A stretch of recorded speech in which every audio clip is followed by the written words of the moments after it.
Magnus कॅव्हन्स resort. Y, खरंच सांगतो, हा प्रवास अविस्मरणीय होता. सकाळी अंगणात मोर पिसारा फुलवून नाचताना पाहणं म्हणजे जणू निसर्गाने आम्हाला एक सुखद सरप्राईजच दिलं.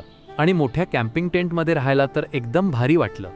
संध्याकाळी 5 स्टार नाही तर असंख्य चांदण्यांनी भरलेल्या मोकळ्या आकाशाखाली रोमॅन्टिक कॅन्डल लाईट डिनर आणि ओपन एअर मूव्ही नाईट इतकं सिनेमॅटिक वाटलं की बाकी सगळं विसरूनच गेलो. यात बोनस म्हणजे लकी ड्रॉमध्ये मिळाला आम्हाला free food massage.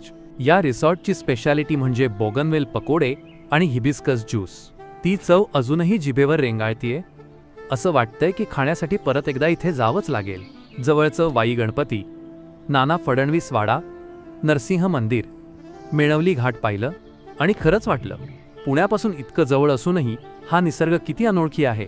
Magnus कॅव्हन्स resort, एक असा मुक्काम ज्यात आठवणी कायमस्वरूपी बनल्या.